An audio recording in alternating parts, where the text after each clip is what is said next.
రామలక్ష్మి చాలా బాధపడిపోతూ ఉంటుంది. ఇక అంతలో ఒక్కసారిగా శౌర్యలో కదలికలు ఏర్పడతాయి. నెమ్మదిగా శౌర్య కళ్ళు తెరవడాన్ని రామలక్ష్మి చూసి షాక్ అయిపోతుంది. ఆద్య ఆద్య అనే విధంగా అనగానే ఏమిటి రామలక్ష్మి అనే విధంగా అంటూ చూడగానే అదే సమయానికి శౌర్య కళ్ళు తెరవడాన్ని చూసి చాలా సంబరపడిపోతూ ఉంటుంది. సార్, కళ్ళు తెరిచారా సార్? సార్, మీరు నాకు దగ్గరేమో అని నేను ఎంత భయపడిపోయానో. రామలక్ష్మి, నీ పెళ్ళి లేదు సార్, నా పెళ్ళి జరగలేదు. మీరుండగా ఎలా జరుగుతుంది సార్? మీతోనే నా జీవితం అంతా అని అనుకున్నాను. అలాంటిది నా జీవితంలోకి ఆ ప్రశాంత్ వస్తే నేను చూస్తూ ఎలా ఊరుకుంటానని అనుకుంటున్నారు సార్.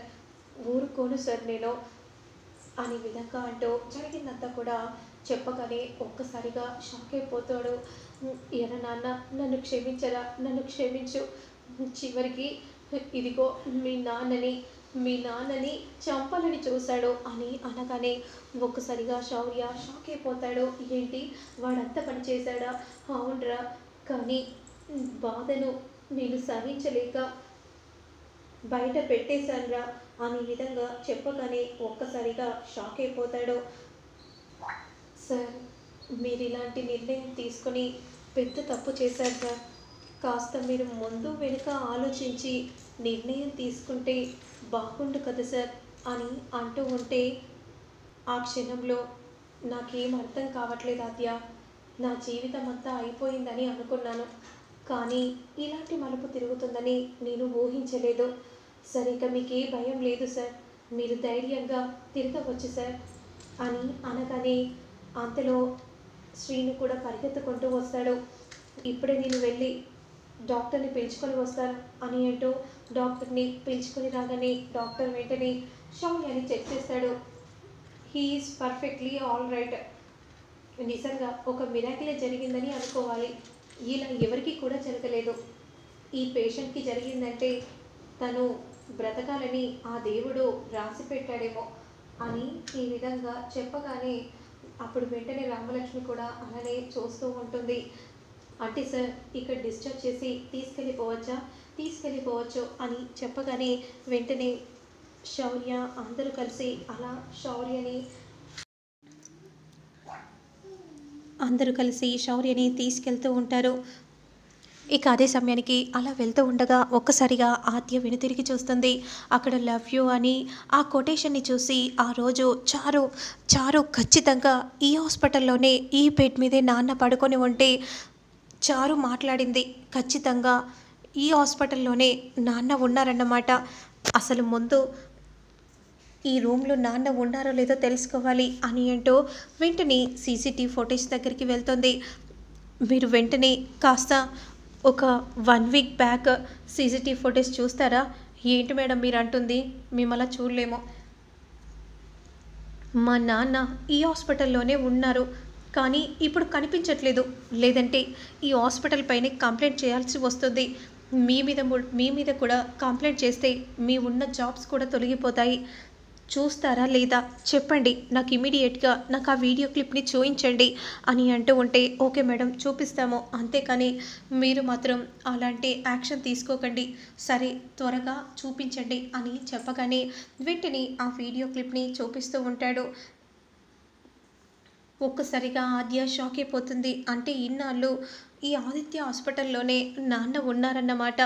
ఇదంతా ఈ హాస్పిటల్ ఆడుతున్న నాటకమా, లేదంటే డాక్టర్ ఆడుతున్న నాటకమా, ఇప్పుడే తేలుస్తాను అని అంటూ కోపంగా వెంటనే డాక్టర్ దగ్గరికి వెళ్తుంది. డాక్టర్, ఏమైందమ్మా, ఏం జరిగింది? మీరింత మోసం చేస్తారని అనుకోలేదు. అసలు మీరు మోసం చేస్తున్నారని ఒకే ఒక మాట మా పెద్దనాన్నకు కానీ పోలీసులకు చెప్తే ఇక ఈ హాస్పిటలే ఉండదు. మీరేం చెప్తున్నారమ్మా?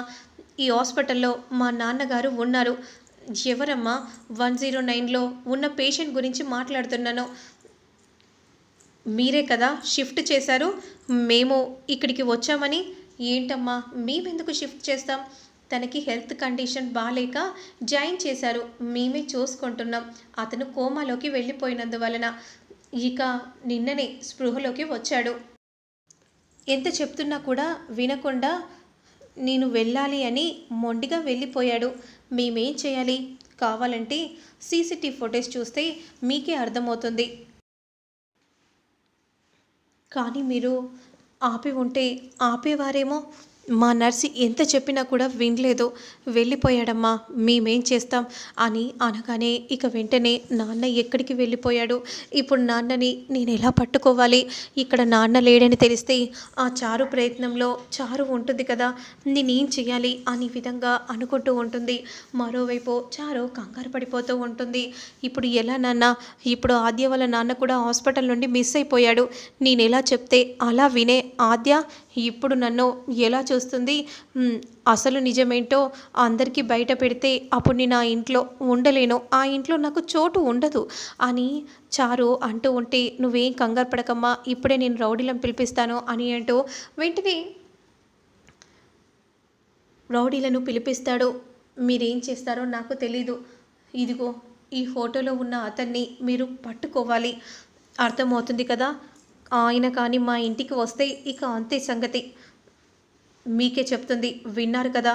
ఎలాగైనా మీరు ఇతన్ని పట్టుకొని తీరాలి, వెళ్ళండి అని అనగానే రౌడీలు వెంటనే అక్కడి నుండి వెళ్తూ ఉంటారు. నాన్న, ఖచ్చితంగా పట్టుకొని తీరుతారా? నమ్మకం ఉంచమ్మా, ఖచ్చితంగా పట్టుకొని తీరుతారు, నువ్వేం కంగారు పడకో అని అంటూ ఉంటే చారు కంగారు పడిపోతూ ఉంటుంది. సరే నాన్న, నేను ఇక్కడే ఉంటే అనుమానం వస్తుంది, నేను ఇంటికి వెళ్ళిపోతాను అని అంటూ చారు వెంటనే ఇంటికి బయలుదేరుతుంది. ఇక కట్ చేస్తే నెక్స్ట్ సీన్లో మాత్రం శ్రీను, మీరు ఇంటికి వెళ్ళండి, నేను ఇప్పుడే వస్తాను. ఏమైంది అద్య? నేను తర్వాత చెప్తాను శ్రీను అని అనగానే వెంటనే రామలక్ష్మి, మీరు వెళ్ళండి, నేను ఇప్పుడే వస్తాను. సరే బావా అని విధంగా అనగానే, అసలు ఏమైంది అద్య? నిన్ను చూస్తుంటే నువ్వు కంగారుగా కనిపిస్తున్నావు, ఏదో జరిగింది చెప్పాద్య. శ్రీను అది అని అంటూ జరిగిందంతా కూడా చెప్పగానే శ్రీను ఒక్కసారిగా షాక్ అయిపోతాడు. ఏంటద్య ఇలా నీ మనసులో నీ బాధను పెట్టుకుంటే ఎలా చెప్పు? సరే పద, మనం ఇద్దరం కలిసి వెతుకుదాం. వద్దు శ్రీను, ఇంటికి వెళ్ళి శ్రీను, నేను చెప్పేది విను, ఇంట్లో వాళ్ళు కంగారు పడతారు. ఏం కంగారు పడరు అద్య, నువ్వు ముందు పద అని అంటూ వెంటనే కిషోర్ని వెతకడానికి ఆద్య శ్రీను వెళ్తూ ఉంటాడు. మరోవైపు రౌడీలు కూడా కిషోర్ కోసం వెతుకుతూ ఉంటే ఇక కిషోర్ మాత్రం ఎలాగైనా సరే రఘురామ్ గారి ఇంటికి వెళ్ళాలి, మా ఆద్యను చూడాలి, ఆ చారు బండారాన్ని బయట పెట్టాలి, అసలు ఆ చారు ఇంట్లో ఉండకూడదు, ఇంట్లో ఉండే అర్హతే లేదు అని అంటూ ఉంటుంది. మరోవైపు మాత్రం పద్మ ఈ విధంగా పార్వతితో అంటూ ఉంటుంది, అసలు ఇదేంటే ఎప్పుడు అసలు సరిగా ఇంట్లో ఉండట్లేదు, ఎప్పుడు ఏదో ఒక పని మీద వెళ్తూ ఉంటుంది. ఏం చేయమంటావక్క, మనం ఎదురు అడగలేమో, అలా అని అడిగితే మన వైపు సమాధానం ఎలా చెప్తుందో నీకు కూడా తెలుసు కదా, అందుకే కదే నోరు మూసుకొని ఉండాల్సి వస్తుంది. అసలు ఇలాంటి పరిస్థితి వస్తుందని తెలిస్తే నేను దాన్ని అసలు కోడలిగా తెచ్చుకోకపోతును.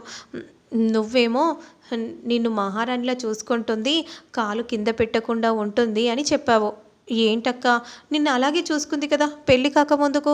అవునే, నేను కూడా నమ్మాను, కానీ ఇలా నన్ను మోసం చేస్తుందని నాకే తెలుసు.